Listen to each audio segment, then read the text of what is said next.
Imagina que tu hijo de 2 años se despierta gritando cada noche, aterrado, diciendo que su avión se incendió y cayó al mar. Imagina que pronuncia nombres de barcos de guerra que jamás oyó. Describe piezas de aviones que ni un adulto podría identificar. Y menciona a un compañero de escuadrón que décadas atrás murió en el Pacífico. Eso les ocurrió a Bruce y Andrea Leininger. Su pequeño James parecía recordar la vida de alguien más, la vida de un piloto caído en la Segunda Guerra Mundial. Todo comenzó cuando James tenía apenas 2 años.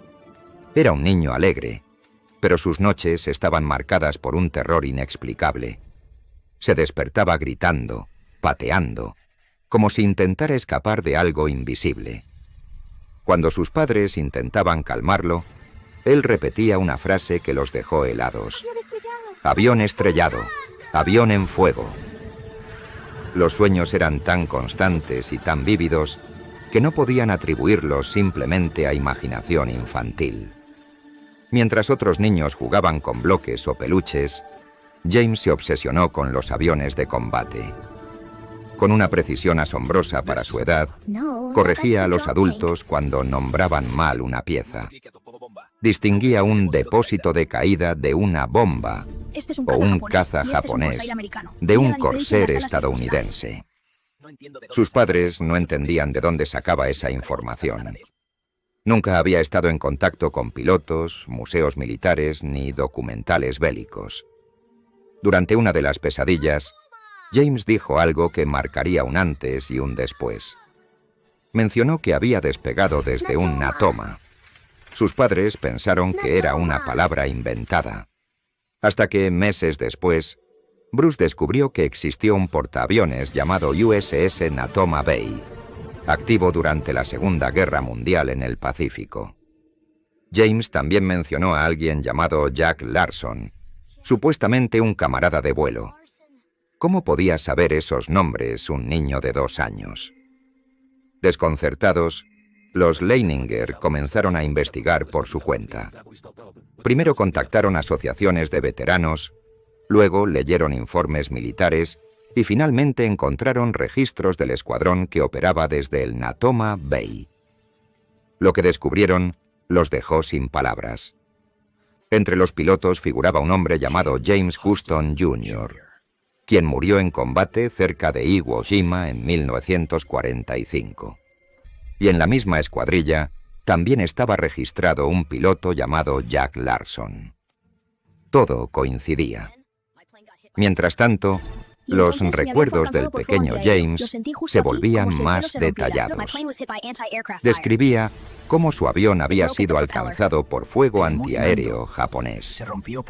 Decía que se rompió por la hélice y cayó al mar. Mostraba con sus manos cómo el avión giraba en llamas antes del impacto. Y cada vez que jugaba con sus juguetes, recreaba el mismo momento. Un aterrizaje fallido, una explosión, un piloto atrapado sin poder salir. Era como si no estuviera jugando, sino recordando. Un día, sus padres le mostraron fotografías de varios aviones de la Segunda Guerra Mundial. Entre todos, James señaló uno específico, el Corsair, y dijo que no podía volarlo porque siempre se estrellaba al aterrizar. Los veteranos confirmaron que, efectivamente, el Corsair tenía un historial complicado en los aterrizajes de portaaviones, algo que los pilotos experimentados conocían, pero que un niño jamás podría saber. Luego, señaló otro modelo y afirmó: este es el que pilotaba. Los Leininger organizaron un encuentro con veteranos del Natoma Bay. Cuando James los vio, corrió hacia ellos con una familiaridad inquietante, como si los recordara. Llamó a uno por su nombre, sin que nadie se lo hubiera dicho. Y cuando le preguntaron qué había ocurrido en el último vuelo de James Houston, el niño repitió detalles exactos del informe militar oficial: la dirección del ataque, el tipo de fuego enemigo y el lugar donde cayó el avión. Para comprobar si todo era coincidencia, Bruce pidió acceso a los archivos del escuadrón.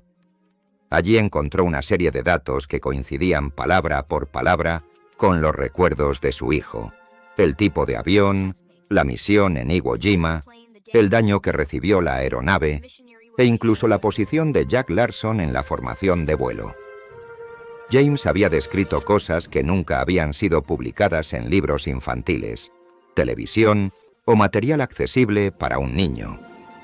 La familia de James Huston, profundamente conmovida, aceptó reunirse con los Leininger.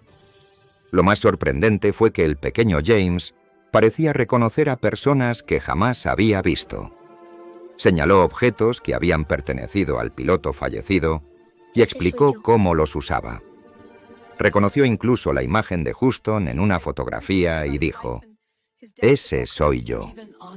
La familia, entre lágrimas, reconoció que los detalles que daba eran correctos, incluso algunos que ni ellos sabían hasta revisar cartas y registros antiguos. El caso llamó la atención mundial cuando fue documentado en el libro Soul Survivor. Investigadores, psicólogos y escépticos analizaron el caso durante años. Algunos intentaron explicarlo como coincidencia, exposición accidental a información militar o manipulación de los padres. Pero ninguna teoría lograba explicar la precisión técnica, los nombres exactos, las fechas, las maniobras de vuelo y la reacción de los veteranos al escucharlo. Había demasiados datos reales que se alineaban con los recuerdos de un niño de 2 y 3 años. Conforme James fue creciendo, las pesadillas disminuyeron. A los 6 años, dejó de hablar espontáneamente de su otra vida. Esto coincide con lo observado en muchos casos de supuestos recuerdos de vidas pasadas. La edad en que esos recuerdos se desvanecen es casi siempre la misma. Para su familia, la experiencia quedó marcada para siempre. Para él, solo es una sensación vaga, como una historia que alguna vez supo, pero que hoy le cuesta reconstruir. La historia de James Leininger continúa siendo uno de los casos más fascinantes del mundo contemporáneo. No solo por la precisión de los detalles, sino porque involucra datos verificables, registros militares reales, testigos vivos y documentación histórica. Algunos ven en este caso evidencia de la reencarnación, otros, un misterio psicológico. Pero para quienes presenciaron la historia desde el principio, algo queda claro: James no estaba inventando. Estaba intentando recordar. Quizá nunca sepamos cómo funcionan realmente la memoria y la conciencia, pero casos como el de James Leininger nos obligan a mirar más allá de las explicaciones fáciles. Nos invitan a preguntarnos si una vida puede abrirse paso dentro de otra, si ciertos recuerdos sobreviven a la muerte y regresan cuando menos lo esperamos. En el eco de sus pesadillas infantiles, en los nombres que jamás debió conocer, sigue vibrando una pregunta que atraviesa generaciones.